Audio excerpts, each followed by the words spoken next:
So with the denominator, you will keep the value of your truck because number one, I would never think of drilling holes into my bumper. I don't care what kind of light bar I have. You know, it's just not going to happen.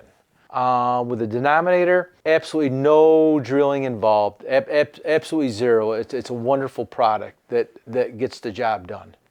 The bracket itself is adjustable, so I can go with a bigger light bar, and also the fact that I can change it from vehicle to vehicle was a big selling point to me, is because I intend to trade in my Jeep in the spring and get a pickup, a Ford pickup. So the whole purpose of this is to bring it with me and not destroy the vehicle by putting holes in it before I sell it. So the denominator mount is super clean. There's no drilling. There's no heavy install. It's pretty much a bolt-on product. Really like it. Clean fit, great quality, good stuff.